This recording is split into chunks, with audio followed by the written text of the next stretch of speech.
আলহামদুলিল্লাহ আলহামদুলিল্লাহি রাব্বিল আলামিন আসসালাতু ওয়াসসালামু আলা সাইয়্যিদিল মুরসালিন ওয়া আলা আলিহি ওয়া সাহবিহি আজমাইন।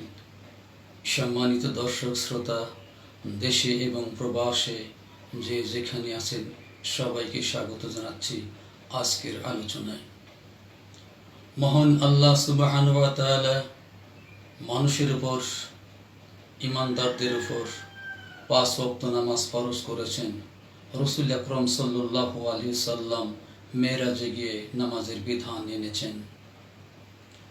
মুয়াজ্জিন প্রতিদিন 5 বার মসজিদ থেকে আমাদেরকে নামাজের জন্য আহ্বান করেন।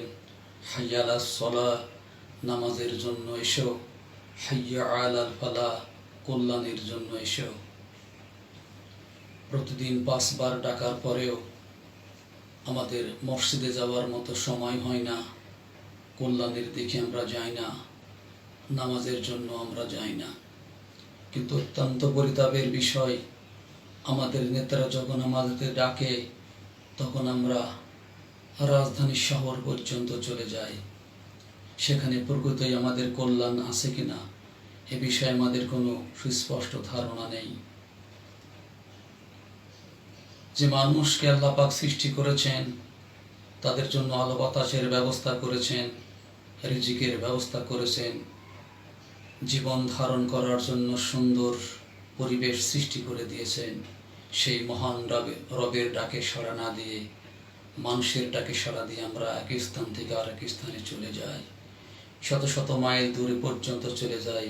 কিন্তু ঘরের আঙিনায়, বাড়ির কাছে যে মসজিদ থেকে প্রতিদিন 5 বার ডাকা হয়, সেই মসজিদে যাওয়ার মতো সময় আমাদের হয় না। আমাদের নসিব আমরা নিজেরাই যদি নষ্ট করি তাহলে আর কার কি করার থাকে? আমাদের কপাল যদি আমরা ফুরাই তাহলে আর কার কিছু কি বলার থাকে? হে মুসলমানগণ, হে ইমানদারগণ, আসুন আমরা প্রতিদিন 5 ওয়াক্ত নামাজ মসজিদে পড়ার চেষ্টা করি।